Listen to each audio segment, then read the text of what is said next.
Trekland HQ, and we are live. Hey, where is all this going, Star Trek? Today on Trekland Tuesdays Live, number 277, with me, Dr. Trek, Larry Nivichek, coming at you from the heart of Trekland through Portal 47 for some clarity, sanity, and the big picture in all things Star Trek.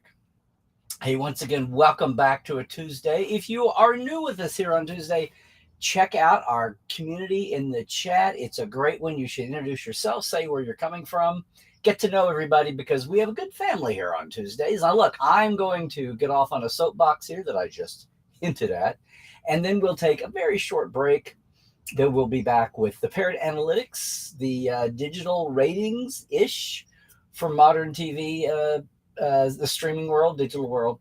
And then I will dive headfirst into this chat. It's the only streamer, YouTube show, whatever you want to call this thing, where I talk and then we chat, but feel free to sound off all the way along. And remember, if you're on YouTube and Twitch, you'll see everything. If you're on Facebook only, don't blame me, that's the numbers, but you'll only see the Facebook comments, okay?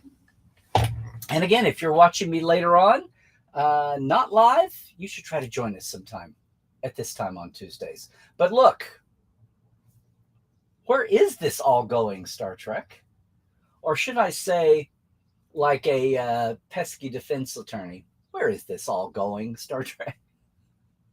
Because it occurred to me, on one end, it feels like kind of a quiet week. Again, we're just rolling out shows. Although I should say that Prodigy, the opening salvos of the Prodigy mid-season premiere are coming. The screeners have been sent. The press is going to gin up for finally getting on with poor Prodigy. I'll have to call Cadet Alice out of reserves to finish off the rest of the season. That's on the way. So it's not like things are humdrumming along. We know that's not true, but still, we're in this week to week. But I noticed, oh my God, the huge reaction to that lovely, lovely episode 6 of Lower Decks last week with the return to DS9. Spoilers. I don't know. I started putting some pieces together, and there is some buzz out there. So let me just say this. It got me wondering. I feel like we're getting some threads of stories, some bits and pieces that are hanging, and they're not in our face. It's not the controversy of the week, from 2017, 2018. We're not back in those days. Certainly, I don't feel like the toxic tubers are driving the conversation.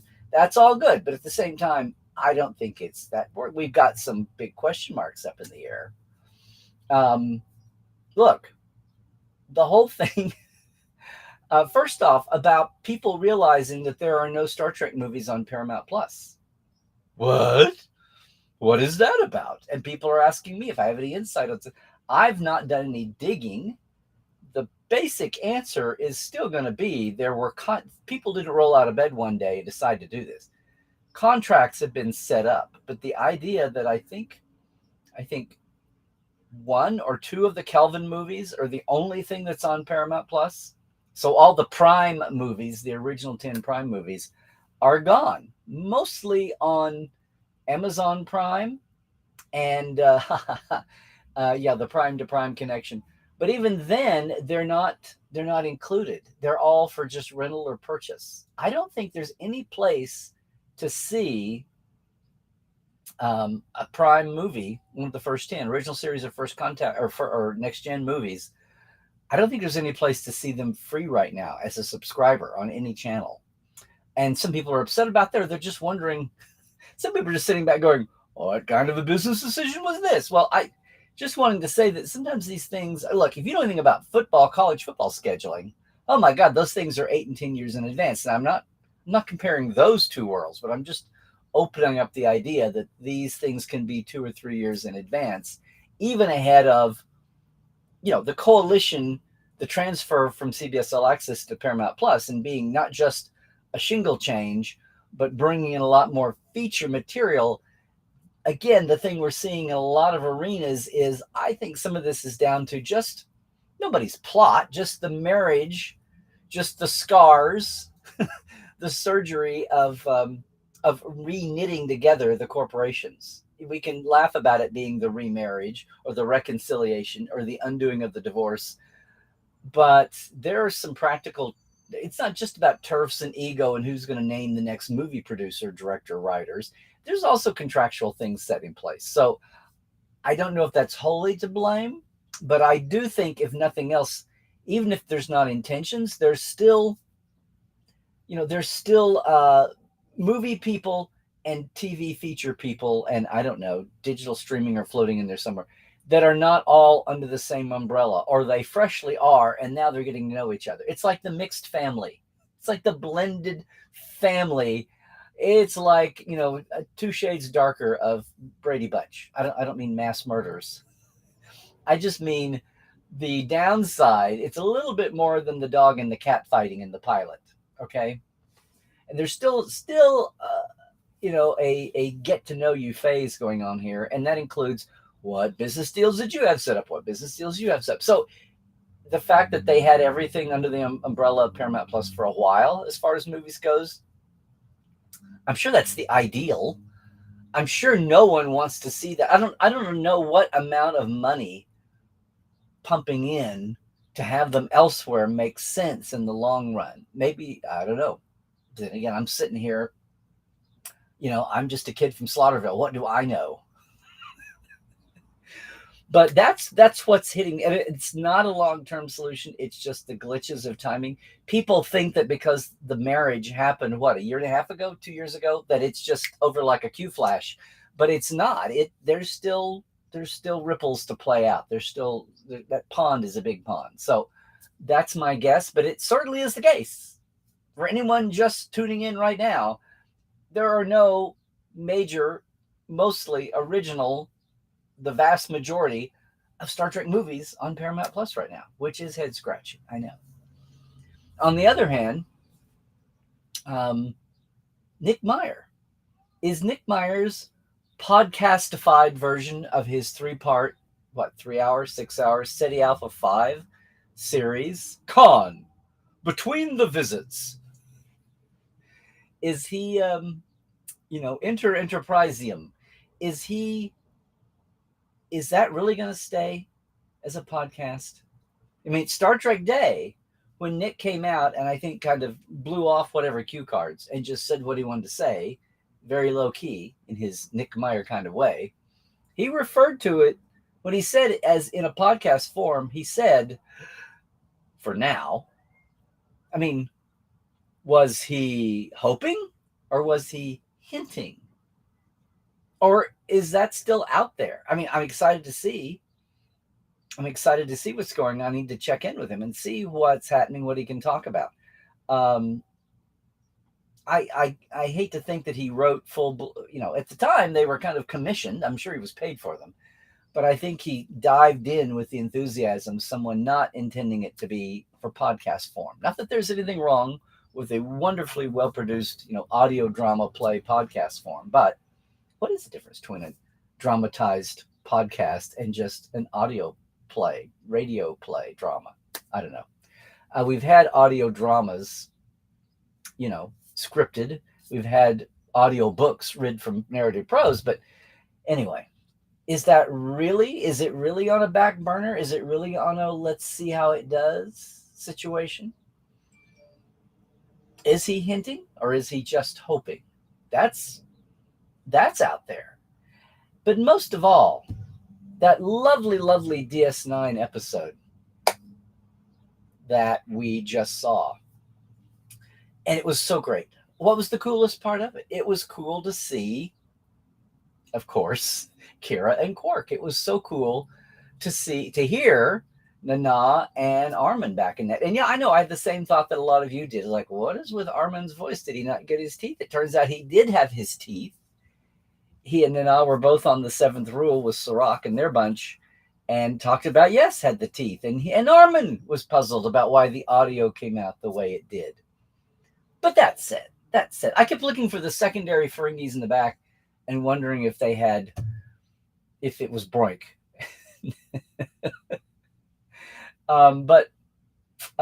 Yeah, if they had if they had David Allen Shepard sitting in the back, um,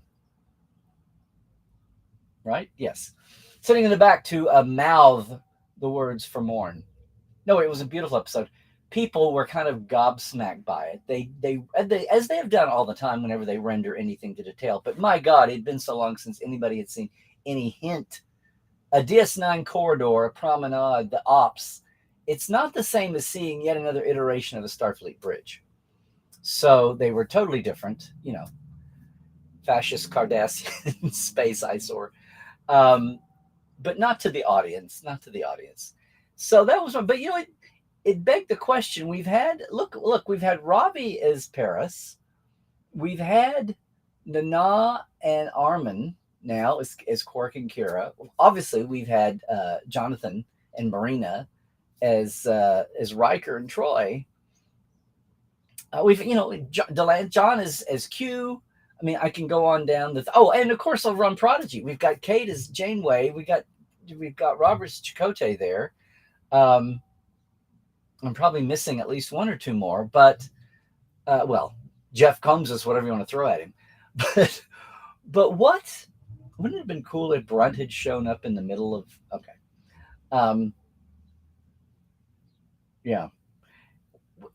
Is there an end game to this? Now I know we've got obviously we've got the reunion, live action reunion on Picard coming up. I feel bad for the original Picard characters, but that's what it was, and maybe that was the intention all along, or where that decision was made along the way.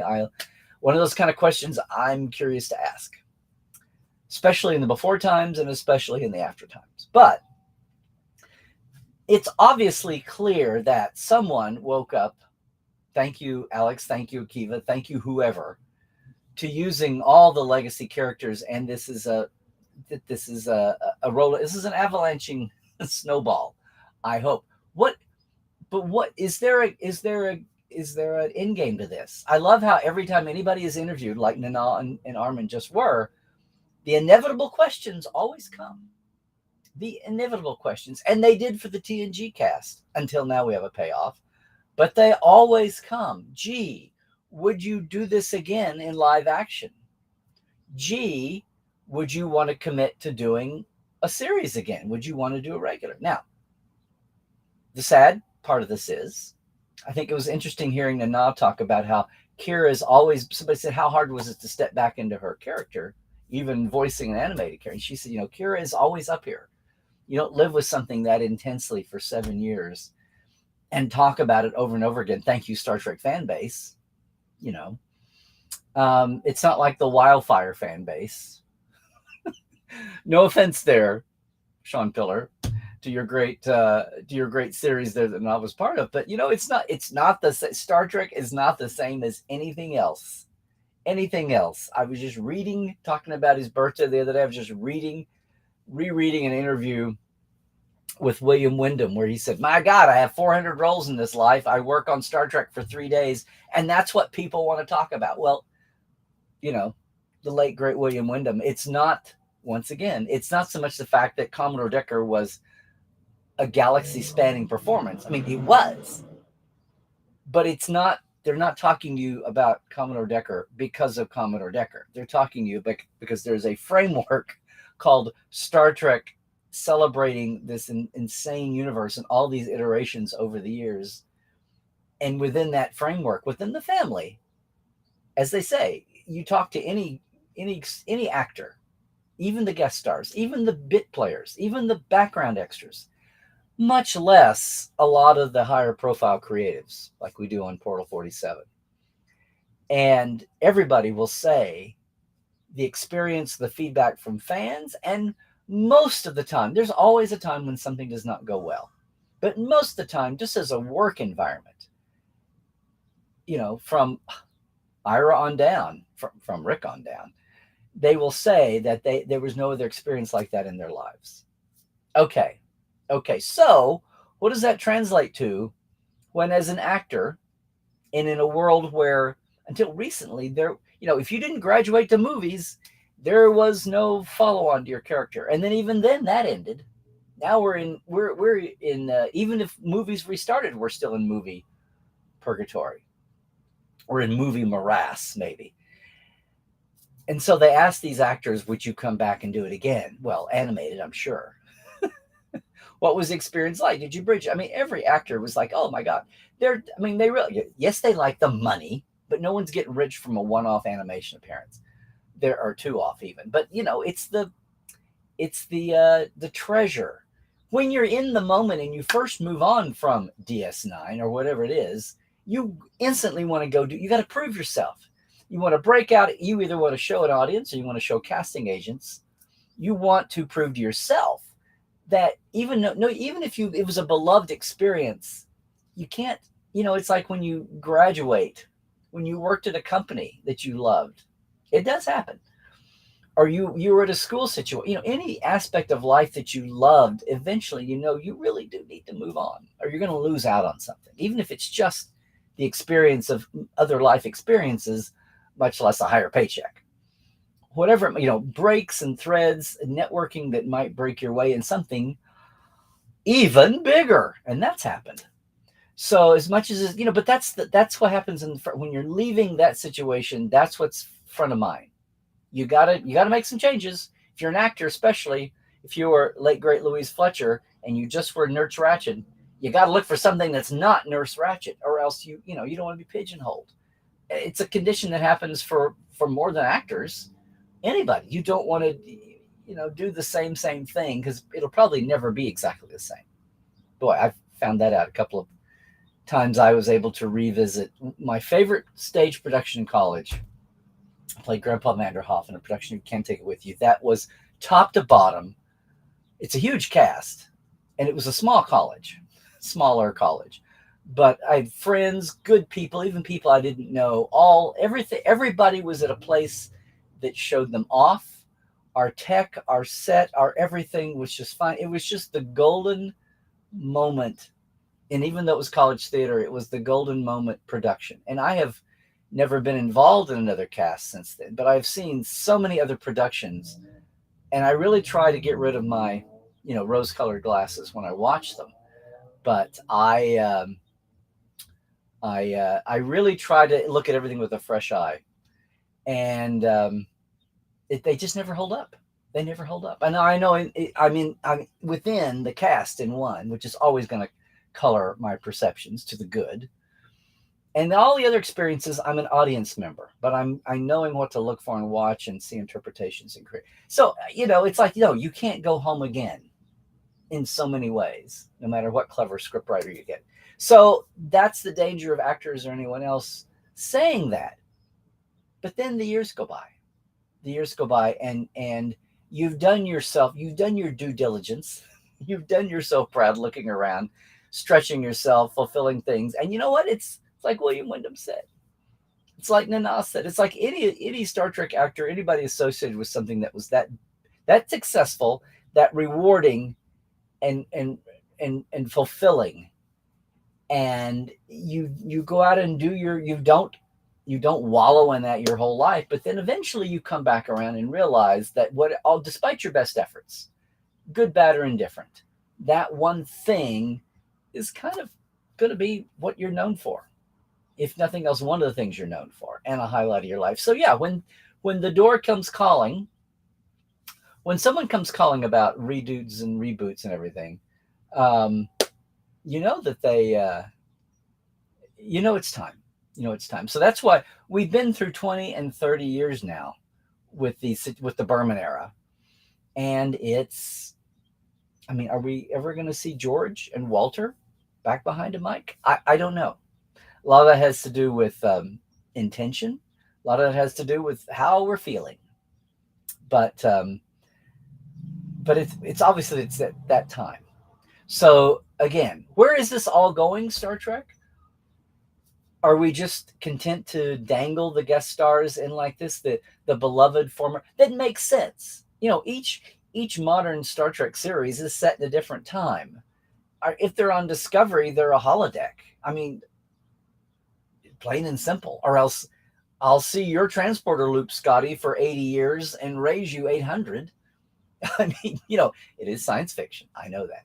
But at what point do you yank someone out of their current status 20 years and 30 years, if it's not animation, 20 and 30 years later. So you got, I mean, Picard, the beauty of Picard is that it's in real time to real life. I had thought maybe at the beginning that was the best platform to bring in some of the DS9 people and the returned Voyager people. So it's playing out the way it's playing out. The animated shows, the animated shows are perhaps the best, as we've seen. That's really been the hotbed of where we've had legacy characters and voices turn up. Strange New Worlds, not so much, because the time factor, where is this all going, Star Trek? I'm still trying to figure out if it's got to be Boimler and Mariner time traveling to Pike's Enterprise, right? Please, please, please, not a holodeck adventure. But yeah, what is this growing army of recurring actors and voices? Is there a payoff to this? Are they just over there in the boneyard that we can pull from and use? Or is there a greater purpose going on with this? I'm not talking about so much a series, maybe a short treks, maybe a movie, and I am not claiming any inside information here. So don't start I'm merely speculating here just for the fun of speculating. I'm not trying to sneak peek a rumor out there. But it does make you stop and think. There's so much good talent and so many folks who are out there who they still got their game and would be, willing to, and there would be whether they're voicing an animated character from back in the day or even voicing an animated later on, whatever makes sense time-wise, or finding a canon reason to find the actor's physicality as they are now and find a reason to insert that somewhere, or with each other as a group. I don't know. It just seems every time one of these actors is asked, would you do it again? Would you do it again live action as a guest? Would you do it again in a limited series? I mean, of course they're all saying, yeah, sure, I'd love to. If I get paid. And at this point, there is no ego to bruise, Captain. At this point, in all of their careers, it's just gravy. It's just like having the grandkids come to visit. It's just that way. So I don't know. It feels like even without a lot of heavy duty news, there are a lot of course, there's always thread dangling. The biggest one is, what are the new series coming down? What's going to be the post Picard fill-in series? Will it be one of the two that gets mentioned all the time? Section 31 of the Academy show? Is there, as Brooks and Reiner once said in 2000 Year Old Man, is there a third one that you never mentioned? What's going on out there? I don't know. I know we'll all sit back and enjoy, my God, we'll enjoy this run of Lower Decks. And I can't wait to see Prodigy. I still think Prodigy is the sleeper show, but we'll see what's up with Prodigy. And then, of course, all the live action coming down the pike, as they say. I don't know. Do you feel like there's a dangling thread out there? A situational meta thread to Star Trek? I'm not talking, of course, plot-wise, there's all kinds of dangling threads. That's not what I'm talking about. I'm talking about the big picture. Do you see something dangling? And I'm not talking about the movie. My God, that's its own soap opera. That's a known quantity. Oh, look, a hiccup in the flow of a movie franchise by a studio that's just undergone a big resurgery, a big reattachment. I don't know. Maybe we should look at it that way instead of the reconciled divorce. Maybe we should look at it as the reattached leg, the arm, because that's what it feels like. The surgery that's gone well, and now what? We'll have to see. Anyway, I'm just curious to know if anybody has a dangling thread for the big picture, the meta side of Star Trek that's going on. Yeah. So anyway, thank you guys for joining me for a Tuesday again. Thanks to everybody for doing that. And once again, thanks for our Patreons. All right. Our TTL club. Yeah. Dinah Hopkins, Lawrence Todd, Keith Rombach, Blaze K, Robin Wilson, Anne-Marie Siegel, Justin Porteous, Nathaniel Robinson, Andrew Brzezinski, and Pranakasha Productions. And our live wires, Rusty Harold, Halbert Gunn Johnson, Robert McLean, Alan Hoensi, J.R. Poole, Byron. I did it again, didn't I? Yeah, Byron Bailey. I did it 3 times. Sorry. Jinx. Dave Gregory, Gay Clevin Lindstrom, and Casey Shafsky. Thanks so much, guys. It is patreon.com if you've never visited and you want to help support a creative by subscription or by project. You can go do that at patreon.com/Tuesdays Live here. Yay. What's coming up? Wow. Totally out of the stream, but if you're in LA or crossing the streams, if you're in the Los Angeles area this Saturday out at Will Rogers State Historic Park, go back and look at some of the earlier episodes. Once or twice I've talked about why I finally realized later in life why I was such a fan of Will Rogers and one Leonard McCoy. The vibe is the same, not the career paths, and not the fictionality either. One was very much real, and one is real right here. But that's going on this Saturday, October 8th from 4 to 9 out at Will Rogers State Historic Park off of Sunset in the Palisades. It's a free evening of family events and festivals and snacky stuff. 4 to 7, trivia and games and roping and scavenger hunts around the house and house tours. And then, and with guest Will Roberts, who's going to be giving roping lessons and talking. And then a double bill, The Roping Fool, Will's Classic Silent, its 100th anniversary.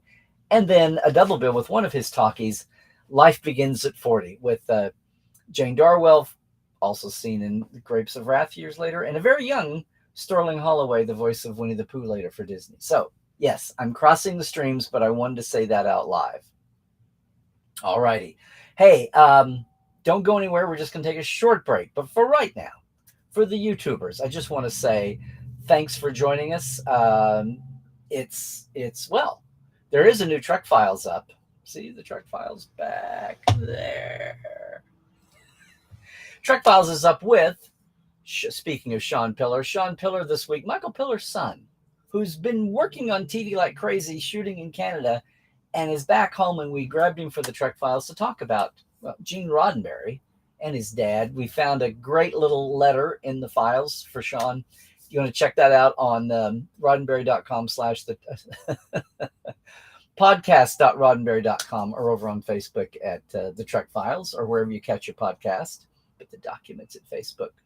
Also, thank you for checking out the Trek Files. And also, well, I'm on the socials, Larry Nemechek on Twitter and Larry Nemechek's Trekland. Where you are right now, please, if you haven't already, like and subscribe to YouTube or go over, even if you're not a big YouTuber. But yeah, sure, follow us on Facebook and Twitchers. I'll be right back and actually look at the Twitch chat in just a second, okay? That's it for today for the soapbox. Just want to say, everybody, take care out there. Stay healthy. Do all the things. I hear 400 people a day are still dying from COVID. Stay woke. Shit's going to be flying thick and fast. Check the sources. Keep an open mind, but check the sources. And trek well, everybody.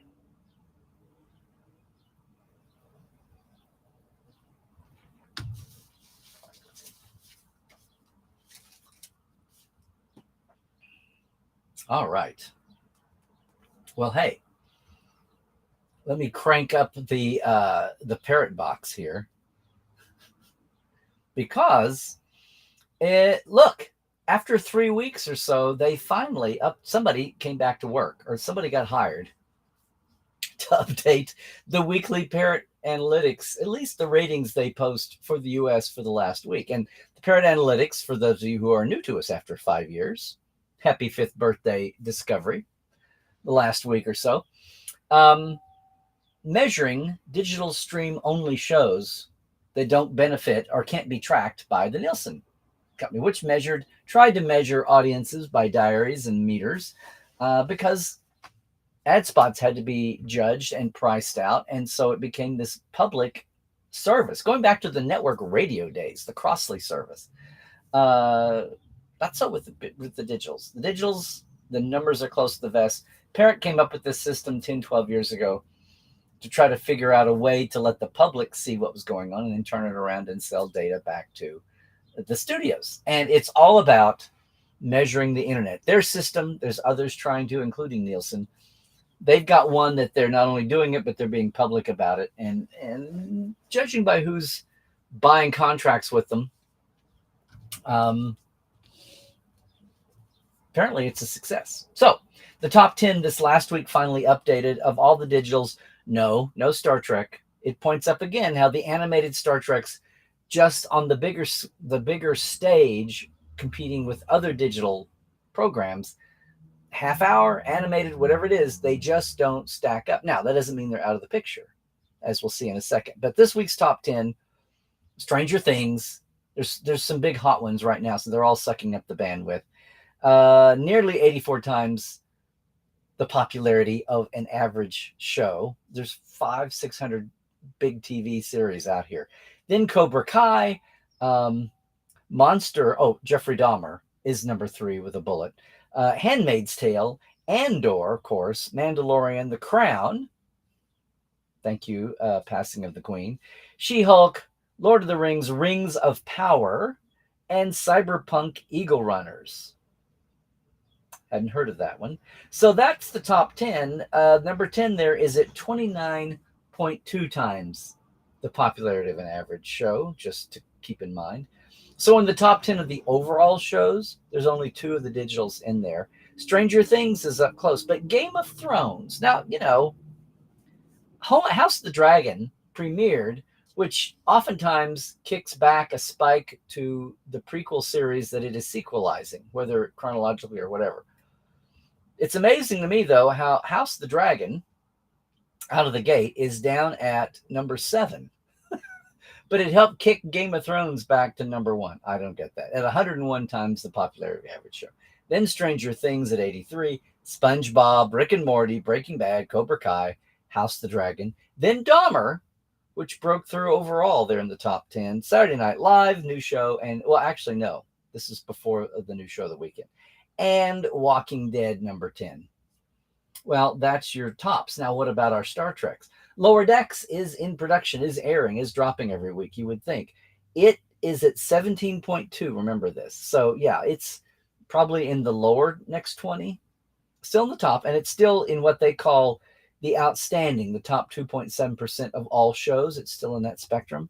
17.2, their trend line in the last 30 days since the premiere, it is up 22%. So your online buzz, which is where this average demand expression comes from, and charted over 30 days in a week, whatever the period is, it's showing up. Their demand factor is up 22%. The trend line for 60 days is definitely on a nice, see, whoa, there you go. Definitely on a nice upsweep. And whatever, it's still more popular than 98.5% of all others in the animation genre. Now, just remember that. Lower Decks is the current show. They're at 17.2. Strange New Worlds, which is out of fresh shows. It's in its hiatus time, airing. Still there, though, obviously, to see. And its trend line in 30 days is down nearly 4%. It's not sinking. It's holding steady, but it's still sitting out a 30-day trend at 19 times the popularity of an average show compared to active Lower Decks is 17. Compared to 18 times the popularity, 18 times that Picard is showing, which is actually up nearly 5% in the last week. Must be all the season 3 talk, the Stargazer talk, the Titan A talk, whatever you want to bring to it. The Picard buzz for this techie married to, oh, and also, we didn't mention it, the Picard season 2 DVD Blu-ray Steelbook is out now, which is, you know, adding to the conversation. Get all your stargazing-ified bonus features out there. There's some good stuff. Maybe we'll talk about it next week, but I'm just saying that Picard is still sitting at 18. Looking at Prodigy, which we're about to roll into the renewal of the back end of season 1. How clumsy is that? It's sitting at 11. So it's no slouch. It didn't fall off It didn't fall off. It's still in that upper 2.7 that they use, the outstanding category under exceptional. So there's that. Where is Discovery in all this? Discovery is, well, it's ahead of Prodigy. Discovery is sitting at 14.2. It's up 5%, a little over, and its trend line is flat, but on the 60-day trend line is up a little bit. So even Discovery is holding in there at 14, and even Discovery is holding in just a little bit below Lower Decks, much less Picard and Strange New. So all the Star Treks are doing just fine. They're all in the upper 2.7% of shows the way that Parrot, everything out there the way that Parrot measures it. So yeah. And we're, my gosh, we're 6 down. There's only 4 left in this Lower Deck season. So damn you, 10 episode seasons, especially when there's only 30 minutes of it. Although, of course, we all know that there's 60 minutes worth of Easter eggs and in jokes and past references and cross references in every Lower Decks episode. Just as much in a 25-minute version of that as there are in full hours of all the live action episodes. So, I don't know. Let's see. Anybody have an answer? Does anyone know where this is all going? I certainly feel like we're on a cow path wandering in the backcountry. We'll see where we go. And now we will see what's up with everybody. I am back. If you've never been with us before, I am back scrolling to the front. So we'll get all the hellos and howdies out of the way. Everybody, introduce yourselves. Yay. Oh, Linda, you're wearing your TTL shirt today. Thank you for the support. Yay. Wish we could see you. Hi, Susan. Good to see you back with us. A lot of you are coming back. If you are new, please make sure if I'll try to give you a shout out if you're new in the chat audience here. Christoph, you're still traveling and only on Facebook. What a come down. Not all 3. I'm sure that somebody over in Twitch may be helping settle down the Twitchers over there. Although it feels like we've had fewer random 12-year-old Twitch kids wandering in and wanting to cuss at me or look cool. I don't know. We will see what's going on. Thank you, Anne Marie. Yay, Cadet Alice. Right. Oh, there you go. To the writers of Lower Decks, thank you. If you know, you know. Oh, Zahir, you have to explain that. Because it could be 7,000 things that I don't have the time to think about running a show live. But the opening sequence that had you in hysterics. Yeah. They had teased that once before. Very good. Yes, Tim, it is. Good to see you back with us. Hope all's well over there. Who needs streaming? Thank goodness for physical media. Yes, and I believe you're in the group that want the hard disks, right? I think so too. When we get to the nuclear apocalypse, we'll all be really glad we have our and the EMP wipes out everything. Electronic. Yep. Nope. There you go. 57. It's definitely a thing. It's been a little bit of low-level buzz. People going, look. Yeah. Well, there's a little bit of that. Some of them are getting celebrated, but not all 10. And hi, Timothy. Are you new with us this week or been lurking? But either way, it's good to see you.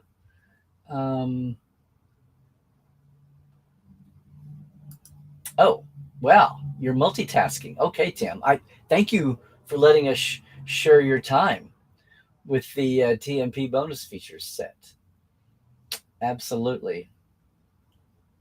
You know what I have not done? I have not yet watched Orville.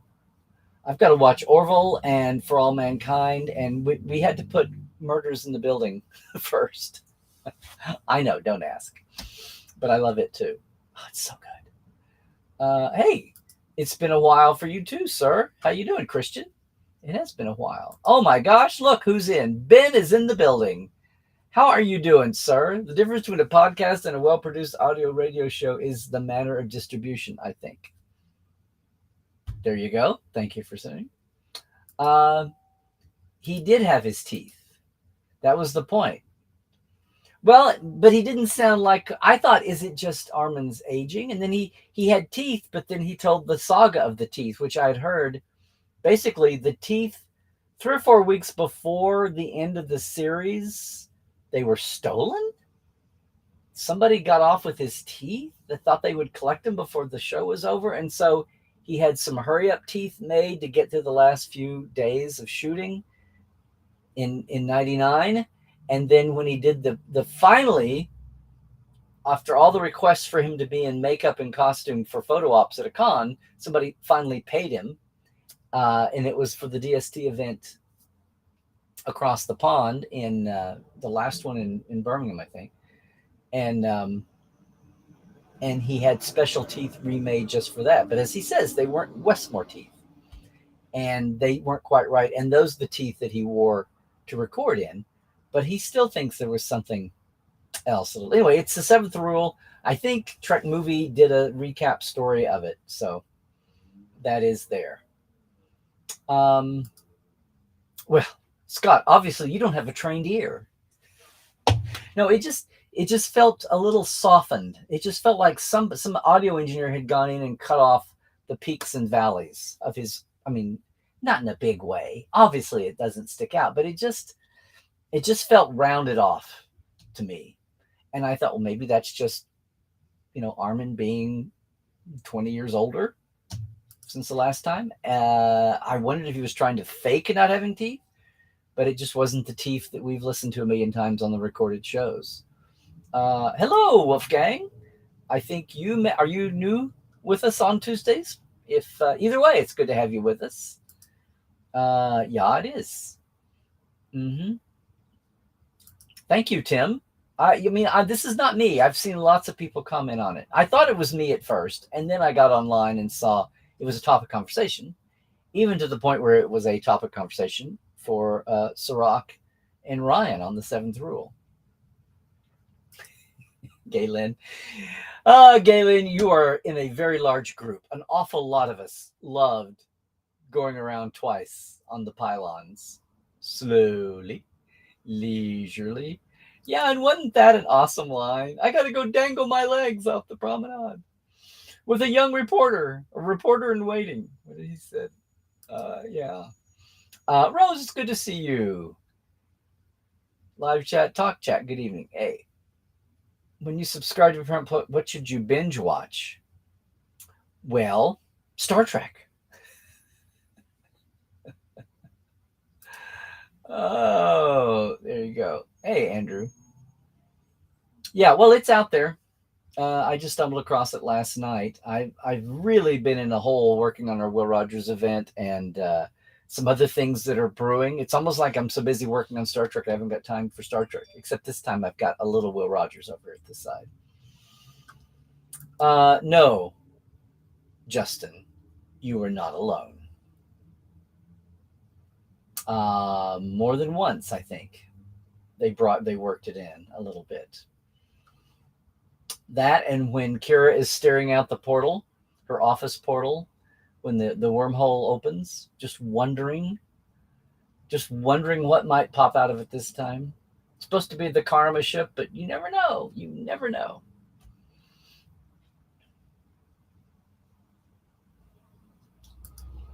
Yeah. I mean, Ben, I wasn't trying to deliver a whole new master plan in a business binder. I was just saying it makes me wonder if somebody's thinking about it, or if it's not a plan yet, if somebody is thinking about how to maximize this, because fans love it. It's like when it's service, not sales, everybody feels good about it, even when there's money changing hands. But it definitely is a gift to the fans. And you know what? For the show, again, I've laughed about this, and I think the good thing is it didn't take a pundit to see this. I think most of fandom gets it. It was a great lesson in open-mindedness about how so much of fandom was aghast and so trepidatious and so wary, not weary, but wary of what a comedy and an animated show would do to Star Trek. And now so much of the world gets it, of the Trek world gets it, and even feels a little sheepish about it. Understandable, but a little sheepish about how they felt going in. They're like the reformed smoker.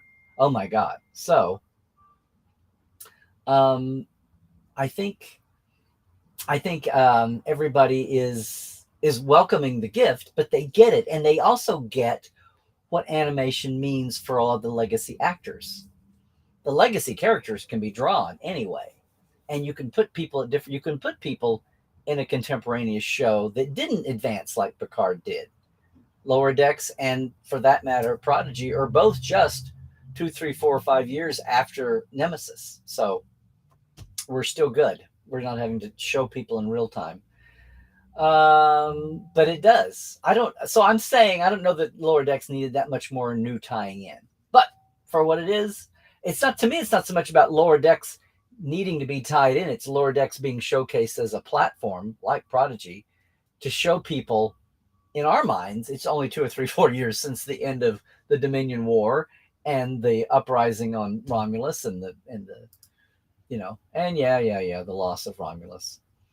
But anyway, hi back at you, Adam. Good to see you. Oh yeah, 114 in the live. Well, what would you think? Advertising and Armin, double. It was, and yeah, it is. It very much is preserved. See, this is what I was thinking, Anne Marie. The editor of Lower Decks cleaned up the cork with teeth because they didn't realize it's intentional. See, I don't. I hope that's not true. I hope. Look, they spend what, 2 years an episode. I hope somewhere in the mix, if that had really happened, that Mike would be able to jump in. Whoa, whoa, whoa, no, that's in his notes on that sound pass. No, it's supposed to be. It's supposed to be rough, Now, if Lower Decks could do a crossover with the ideas behind What We Left Behind, that would be a lot of fun. Yes. Yeah. It would be rough. It would be rough voicing Nog. And do you really want to kill off Nog? I mean, but now you're in it's like Anton in the Kelvin Chekhov. Do you really want to do that? But now, does that seem like an option? I don't know. Get a good impersonator to try to do justice to Aaron. Yes, guten Abend. Okay, everybody. Rose, where is it going? To the other side of the universe where no one has gone before. Absolutely. Well, I'm glad all of our Europeans are getting their hellos done. Hey, Bill. There you go. Good to see you too. Yeah. I think a lot of people, like, when was the villain they forgot to remember? Until she passed, until Louise Fletcher passed. And someone was remarking how amazing it was that she took, I need to go find an interview with her, that she took Wynn, Adami, even as it was such a Ratchet-like character, but it was what, 30 years in between, 20 years in between, a lot of time to have done other things and come back to that. And it was in the latter stages of her career, twilight of the career, and she was thrilled. The way Ira brought so many legacy actors in from different roles, as we know, and gave them a shot. Everything from from Jimmy on down. So many great career actors who may not have been working so much the last few years. Of course, Jimmy Darren had been directing for ages and singing. Actually, he restarted his singing career thanks to DS9 and Vic. So there's that. Okay, everybody, there's a great Germanic language lesson going on in the chat if you want to back scroll, if you missed it. Yeah. Yes. I don't know. Reboot of TOS. I hear you, but not JJ. No, that would not. Be that would be Kelvin, not Prime TOS. But I just want to explore. You've heard me all. You all have heard me say. I want. There's so many other characters, and corners. Yes, there's characters that we don't know yet. There are corners of the DS9 timeline across 3 centuries that we can explore. And I don't go. I think Strange New Worlds is showing us that there's no reason to feel hidebound by canon. There's no the old, oh, it's an anchor around your neck. Oh no, oh no. For one thing, you think you've peeled that onion, you can peel that onion down to infinity. And there's still more layers in there. Where is the Larry Nemechek cameo? I don't know. I don't know. We need to start a campaign. No, I did not say that. I did not say that. More DS9 animation, please. I mean, we've lost Renee, we've lost Aaron, but we have Max, we have Armin, we have Sid, we have Colum. I mean, however situationally you want to put it, a lot like the reunion for the DS9 of the TNG cast. They're not just sitting in a little room together, all just hanging out because they hung out 30 years ago.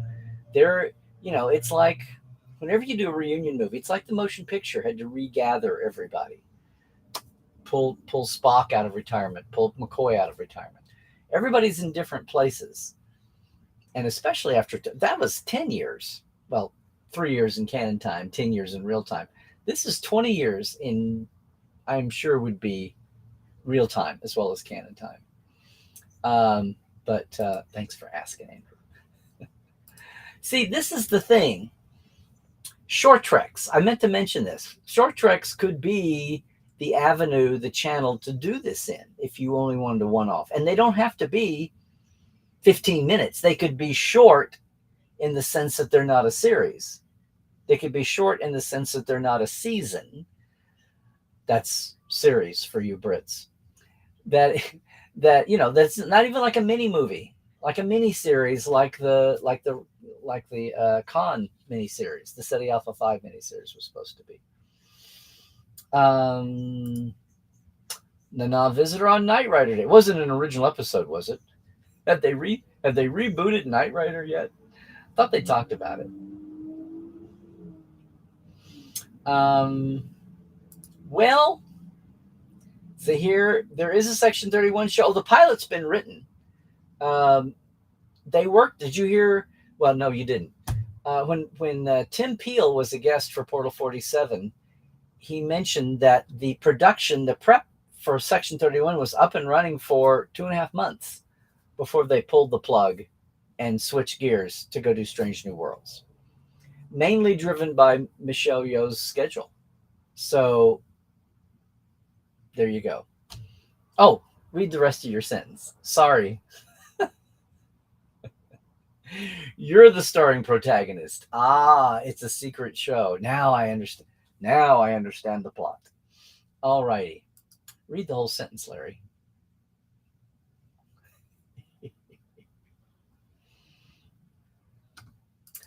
This could be a thing, Tim. This is a great, they brought TAS in once or twice, right? They always show them in their TAS guys, including the photo wall, the photo ops wall, the cutout for Career Day fair at their booth.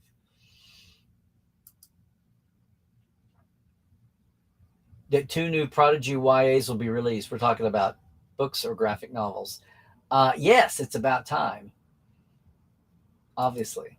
The return of Ben Sisko. Wow. That would be awesome.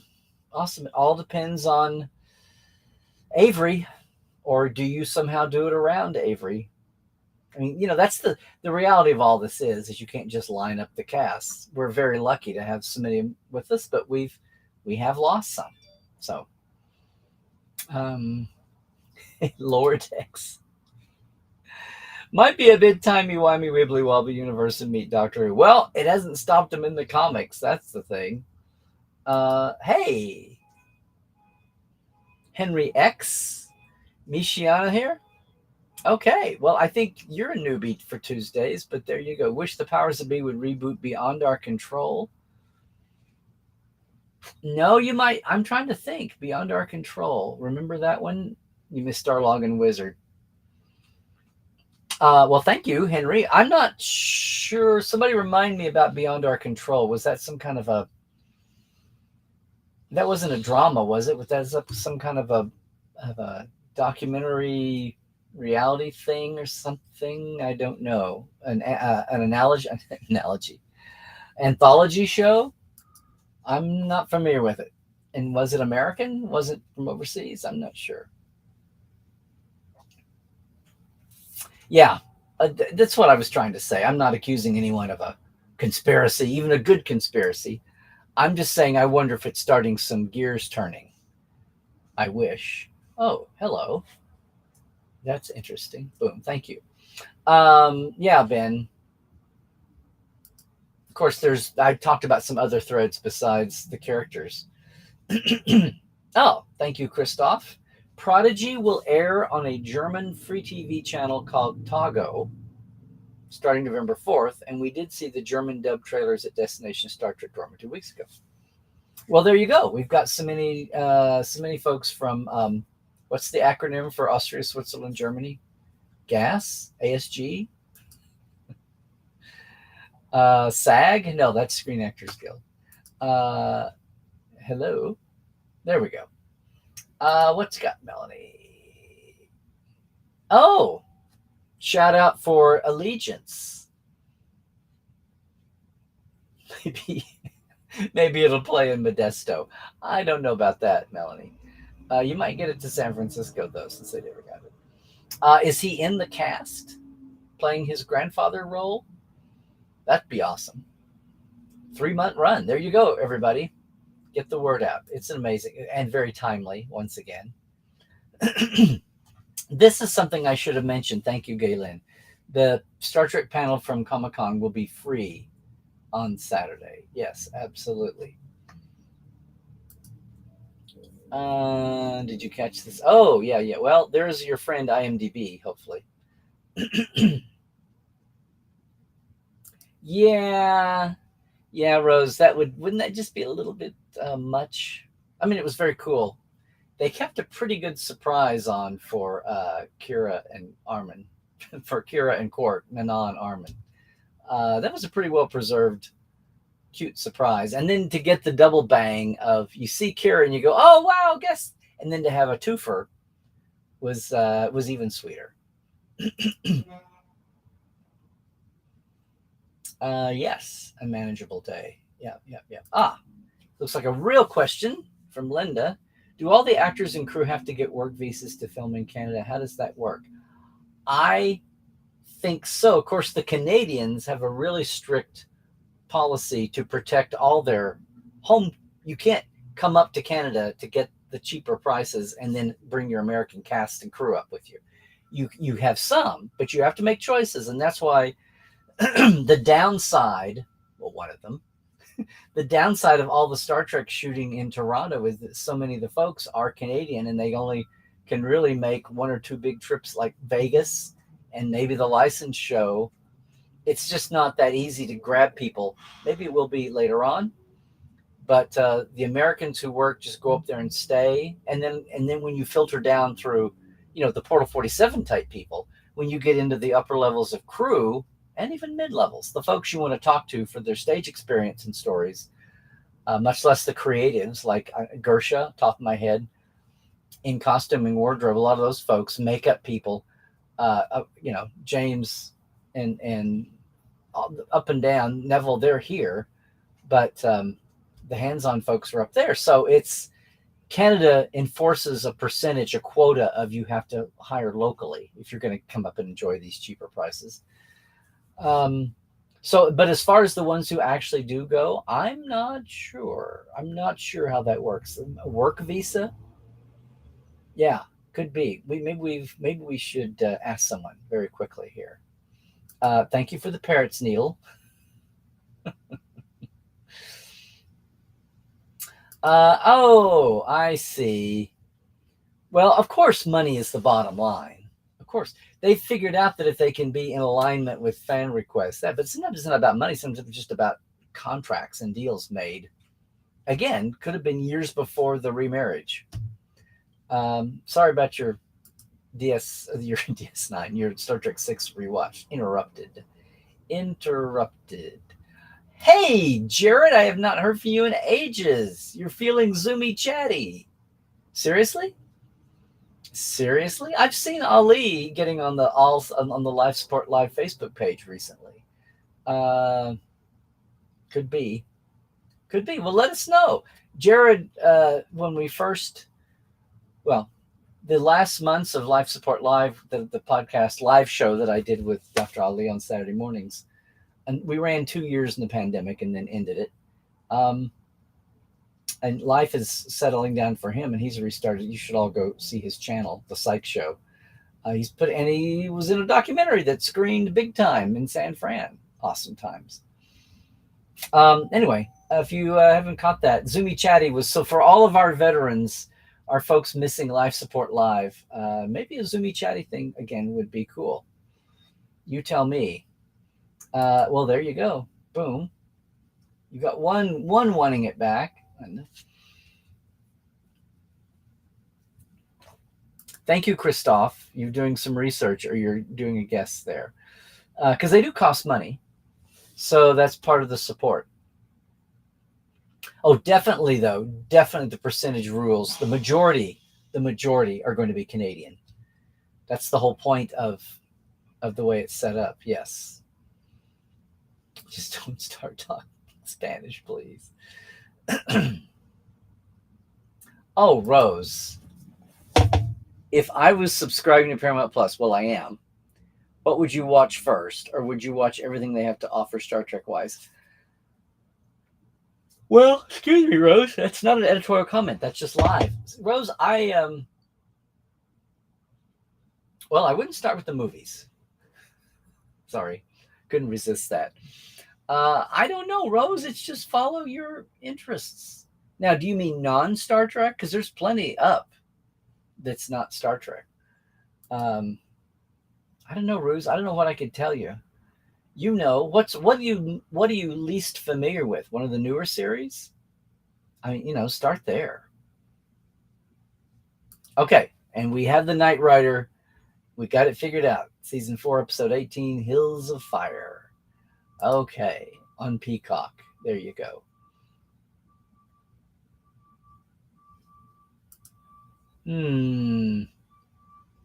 I already just admitted he doesn't have Paramount Plus subscription. Not sure he's. You know what? I'm just gonna bet that if that wasn't known previously, it should be known in house that somebody got him a link. My God, some of the anybody in the media with screeners could give him the link for him to watch the episode. Surely. He goes, the path goes to the watering hole. I know that was some past mention, Linda. Good to see you, Linda. No, it's the first 10, the back 10, which originally going to be season 2, but then got lumped in as a 20 episode season 1 for some reason. I bet it was for taxes. Well, the back end of season 1, which is now not season 2, might as well have been season 2. Yep, the 10 weeks fly by so fast. We hope so. Hey, Eliza, good to see you. Yay. Well, my God, who is not enjoying Lower Decks? Now, I know I still occasionally see some folks who just don't enjoy it. Oh, you were trying not to be spoilery for our European friends. About what?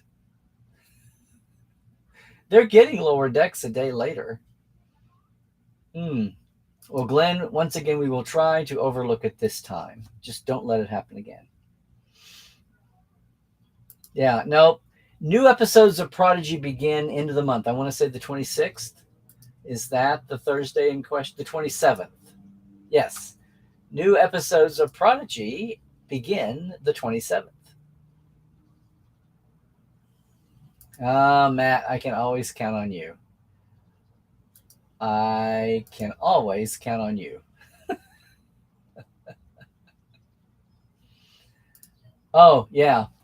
Forget the nuclear apocalypse. The hurricane knocks out the internet. Well, I was thinking of the EMP, the electromagnetic pulse, that would, you got knocked out on the internet, but the rest of the country still had a functioning internet. But I'm talking about an internet that's not about delivery system. I'm talking about the core of the internet being gone. Yeah. Uh, uh, I know. Shoot me. On stun, hopefully, but shoot me.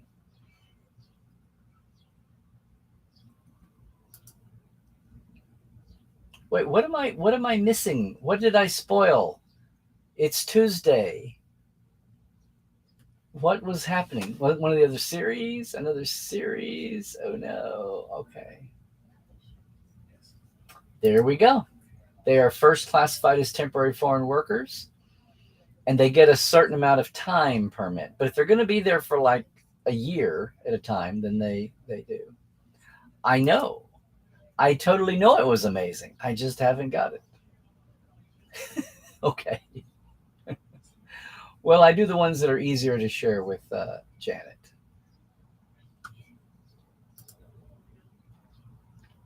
See, I would say that, but that's not how it sounded to me. It just sounded like somebody, it almost sounded like he was doing it without teeth. So the fact that he had teeth in felt a little, you know, whatever rocks your work core. Yes, yes, and yes, yes. You can go hashtag the, save the Orville or renew the Orville, whatever the hash is. Hmm. Yeah, there was definitely a different timbre to both of their voices. It was not 1999. But that said, and the first thing you think of with Armin and Quark is the teeth, which is why the whole teeth saga was so curious the way it played out with all the twists and turns. Well, again, this is what I said, Glenn, but then I thought, well, Mike is giving notes and Mike's going to know. If nobody else on their entire staff, Mike will know. And he's top dog getting the final in there. So, um, yeah. Armin's very fit. Kitty does take good care of him. Yes. Oh, yes. Oh, yeah. They're amazing. See, Christian, this is what I was thinking to the first time I saw this. It wasn't an eruption online, but I saw some chatter here and there about it. Maybe one thread. I don't normally hang out in Reddit, but I'll get provocative, you know, little warnings, advisory notes pop up uh, to go over and check into a thread.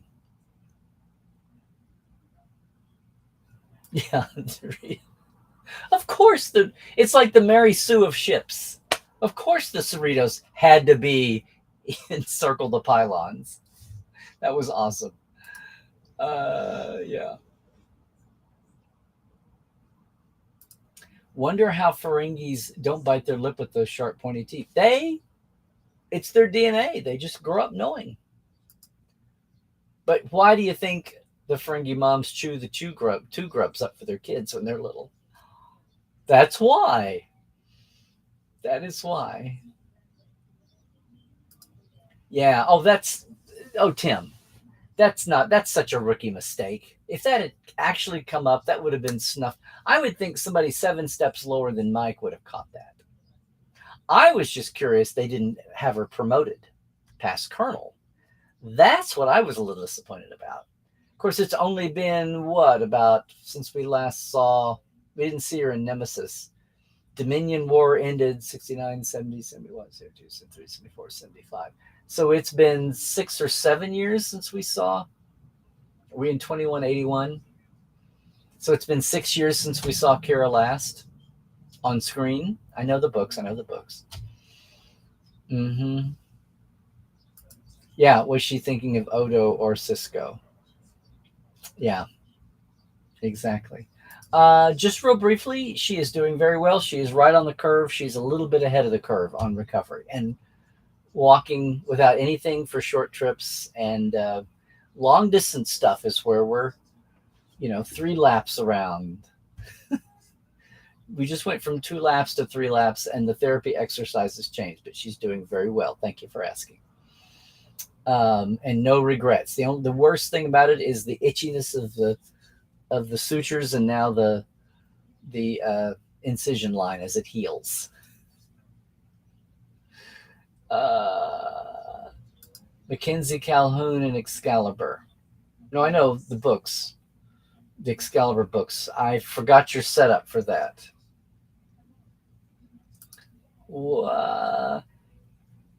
Ich habe Kaiser in meine Hosen. And we have Sirach.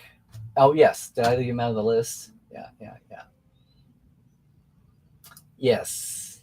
He quotes Picard's line from First Contact. Unwittingly, I'm going to say.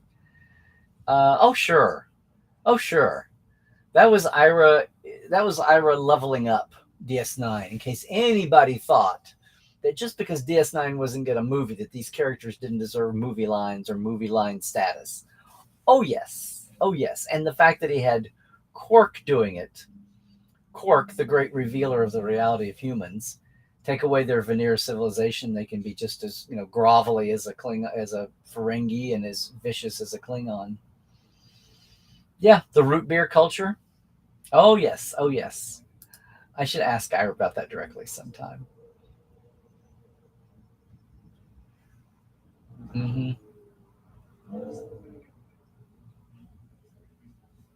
Oh, good. He was on Mission Log last night, and he repeated the stories. Yes. It bugged him too. It did. Yeah.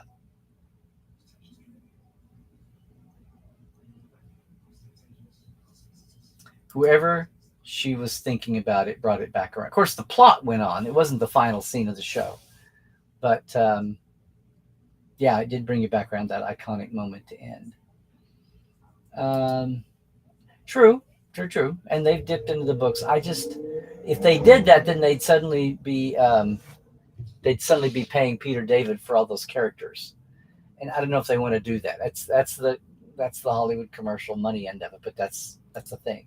If there's any emotional resonance even behind doing that, and I don't know that there's that much emotional resonance, especially by the creatives.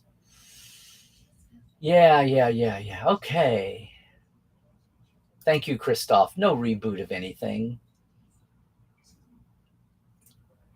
Yes, exactly.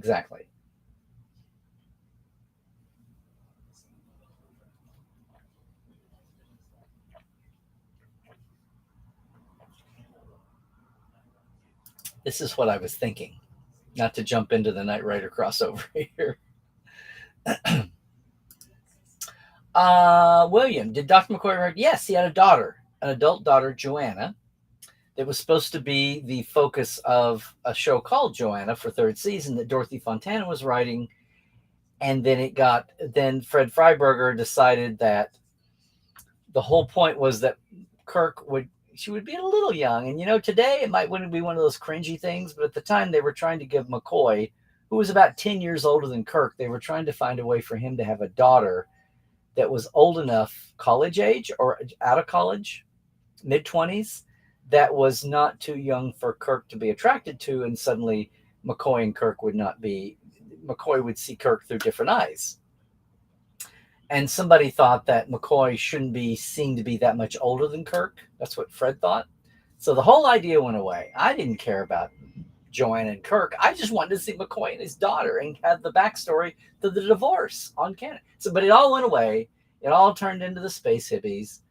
Joanna turned into Irina Galiulian. It became Chekhov's girlfriend, all of that. But Joanna did turn up in the animateds, and she was seen to be a nurse, and they actually had a moment or two together, probably with Majel being the voice.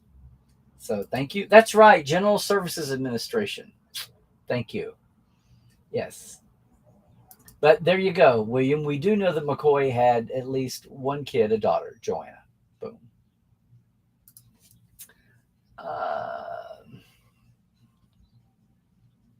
Yes, absolutely. Well, it's not, to me, it's like not so much late. It's like, I only have a limited time on this earth. Talk about going backwards. I'm not talking about going backwards in time. I don't want to go backwards in format. I want new corners of the Trek universe explored, the STU. Shut the up and move on. And you know what, Nathaniel? Here's one I can get aboard with. Why is no one celebrating the return of Morn? He needs a cereal.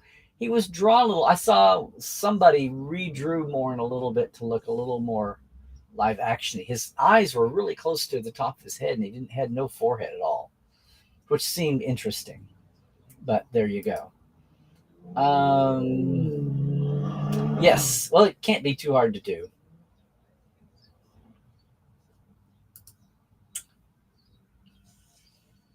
No, I got Tim. I gotta counter you there. Joanna was off-screen canon, but she got made canon in animated series. Very much so. We all love Joanna. I want to know the story of her mom and McCoy's first wife. That's never been canonized though.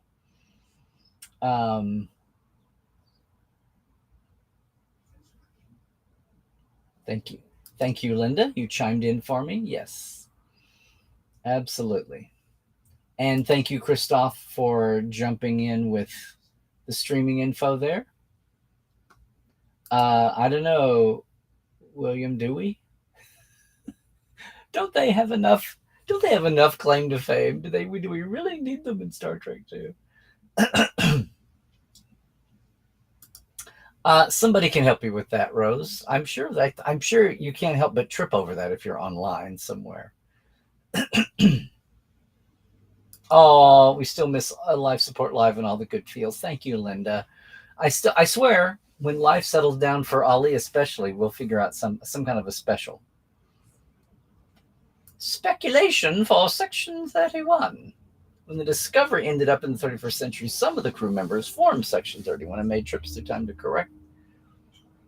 Well, that's opening up a whole new level of can of worms. Oh, yes, very much so. She was a product of his divorce. Well, she was born when he was just in medical school or just after. Well, Tim, as I was just saying here, every once in a while we talk about it, but usually someone's schedule, Ollie's, blows that up. But we definitely have talked about it. In fact, he talked about it to me once, and then when I got back to him, it didn't happen. Let's see. I forget which. It wasn't the A story. It was a sidebar to a B story. But there's only 22. Somebody will pop in here with which episode it was. This is true. Ira's not big on TV, mostly about movies, but I think he would make an exception in this case. Let's see. Guys, I'm thirsty. I'm drinking early.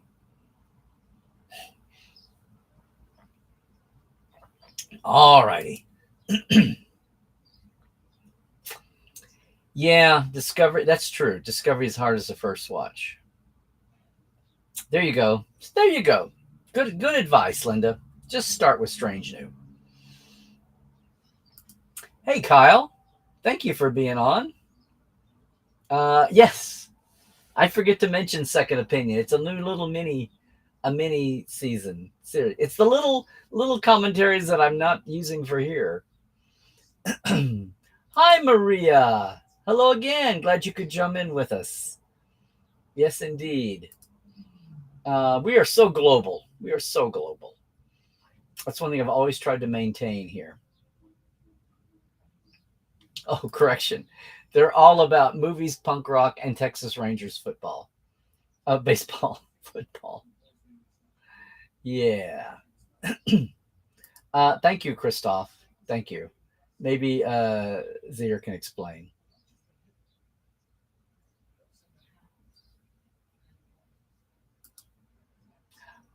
Good question. Ira has that attraction to Texas with the Alamo, but the Rangers are in Dallas Fort Worth, so I don't know. Yes, there's a 3-stage story to the teeth. The bottom line is the teeth he had for the bulk of the series were not the teeth he used to record were the teeth just made for his photo op in Europe. Yes, in fact, Nathaniel, I saw one tone talking about how DS9, well, how slow DS9 dialogue was. It was made in the 90s. It's the same with the TNG dialogue. In fact, there was a conscious effort when Brannon took over Voyager, the 5th season. There was a conscious effort to shorten the. We used to say Shakespeare in tights. Well, Shakespeare was in tights. Shakespeare in uniforms. Shakespeare in the fabric that's stretchy and hurt everybody on TNG early on. Anyway, the Shakespeareanness of the speeches started to be cut down for modern TV by the 5th season of Voyager. But up until then, yeah, it did move slow. And they were laughing about how the tone of that Lower Decks episode, how it was DS9ified in tone and slowed down just a hair from the manic pace of most, crazy Lower Decks episodes. We'll have to see the Strange New crossover with it if Strange New Worlds gets more manic. A bit. Yeah. Armin was something in his mouth. Not quack. Yes.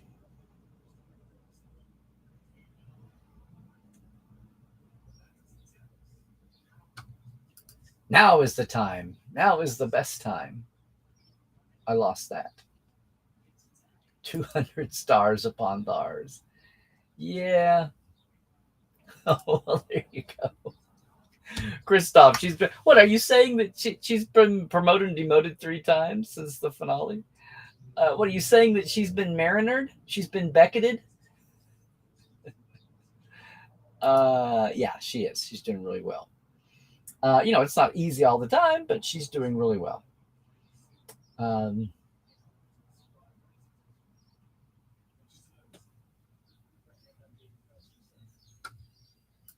Now what? Whenever you see Sirach's name on closed captioning, it either turns into Sir Rock, Knight of the Round Table, or Sorak, Vulcan related to Surak. Yeah, there you go. I see we have a consensus forming here. No reboots, no reboot. It's just limited minds, but there's a reboot mentality in Hollywood anyway. We'll go back and get that sure thing. Oh, well, not if you muck it up. But you go for the ideas, not the shapes and forms. Well, Linda, I'm just saying. Arnold's like, get to the transporter. Yeah. Well, there is that, a tribute to Nog, if not Nog himself. Of course, Nog would be, I don't know if he'd be Captain Nog by now, but he would be still in Starfleet. Or if he wasn't in Starfleet still, would he be hanging around the station? But yeah, I mean, it was a spiritual nod to young. Of course, there was a young Ferengi. Well, I say that. There were Ferengi hanging around the career day tents the week before.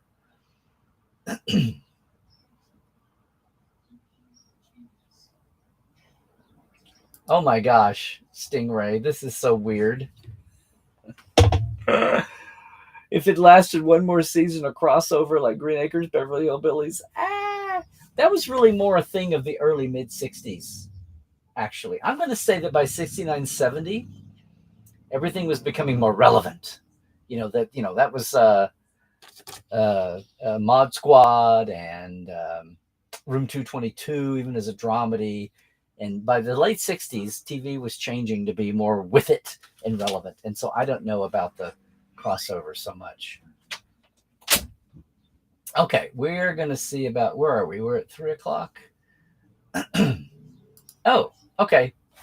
Call off the spoiler patrol. Okay.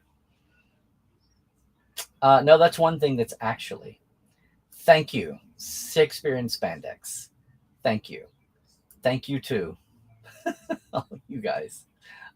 Hey, Allie, good to see you. Not sure this has been mentioned, but seeing Kara gazing out the window at the wormhole waiting really pull on Lower Deck. Oh, yes. Yes, it's been. In fact, folks have been talking about, was it only Cisco? Was she thinking about Odo? Yeah. Which made you think about Renee also as well. Yeah, good to see you, Allie. Hope everything's good. No reboot rage. Wait, is that No reboot hyphenated. A rage for no reboots, or you don't want to see any reboot rage. I'm punctuation, sir, punctuation. Oh, there you go. Christoph with the European lesson. It's a 24-hour delay for Lower Decks, Picard, Disco, but Strange New and Prodigy only in the UK, waiting on the Paramount Plus premiere. So that means that the UK won't have Prodigy as it starts unspooling at the end of October. Later this year. And there you go. The crowd at Dortmund has seen Strange New Worlds and new Christina Chong, who's great in public. Yay. Great in live. Exactly. This is what I thought. Christoph. It was a Green Acres Petticoat Junction crossover because they're both in Hooterville. Right. Because they were there, but no, I don't think Strange New Worlds or Lower Decks ever got to Hooterville. Well, they hatched from the same egg, quasi literally. Twitchy. Ticker time check 24 minutes. Okay, guys. Yes, I'm thank you. No reboots. Thank you. Give us Kelvin 4. Okay, Ali, you're the second person I've actually heard talk about this. Okay, Kelvin 4. The Kelvin universe is near and dear to everybody that came in with it. I know that. It's just kind of and now that there's the TV generation, the Kurtzman era, the percentage of the folks who came in with Kelvin is actually going to be sandwiched now, which is weird to think about for 10 years. But, 10 years, but 6 hours. I want something to happen. Of course, my thing is to have the big movies turn into anthologies, but they'll never do that. They'll never risk a movie on something totally new. And if they do, then that becomes a new franchise, and the second movie will not be a true anthology movie. But yeah, it was a half hour of feels up and down. Yeah. Kira with Cisco's baseball. Are you kidding me? Thank you, Tim. End of the chat. Let's see, UK. Yeah. Yeah, and then when they made it up slowly. We don't need to hear Pike say yeehaw. Yeah, the pirate. But number one, shut that down. Una, shut that down. Okay. No reboots, no crossovers. A little awkward there. Yeah. Oh, no, it's 100 years apart, Linda. Strange New is remember, it's like 2160. They're 120 years apart. So talk about your dangling threads. Anyway, everybody, I think that's going to be the real end of the chat. So once again, thanks to all of our Patreoners. You are welcome to jump in and get into this. It's at patreon.com/Tuesdays Live, I believe. And if not, I'm sure somebody will put it in the chat there. I'm missing my cards. My cards got away from me on the trip, and I've not redone them yet. But then if you're watching us later, they'll be there for the later on YouTube. But anyway, thanks so much for everybody for being a Patreon person. The Trek Files, once again, is up over at the Trek Files on Facebook, wherever you catch a podcast, but the documents are only there on Facebook. Sean Pillar, who I'm going to be going back to more than once, and we ought to get on Portal 47 to talk about his dad, Michael, who I knew very well, but the years are flying by, and so much of fandom had ever had a chance to see Michael in person past now the documentaries that are out there. So good on that. Otherwise, everybody, I'm going to go. If you're in the SoCal area, again, it's crossing the streams, but come by and see us this weekend at the Movies and Will's Backyard. Resumes after 6 years with the 100th anniversary edition of The Rope and Fool and Life Begins at 40. No Star Trek connection whatsoever unless you link Will Rogers and Dr. McCoy together the way I do in my mind and heart. Anyway, that's going to do it for us. Pay attention. We've got news coming down the line soon about Lower Decks. Yes, Lower Decks has got its own news. No, open house here for Portal 47, where we open the doors of the portal and let everybody in for a huge guest of the year, which is what we're still nailing down. It'll be a great night. We'll even have a mock Ask Dr. Trek roundtable that'll be kind of an open mic the way we do twice a month. And it'll be cool because I'll have some giveaways, including a copy of the Picard Season 2 DV set, which is on sale as of today.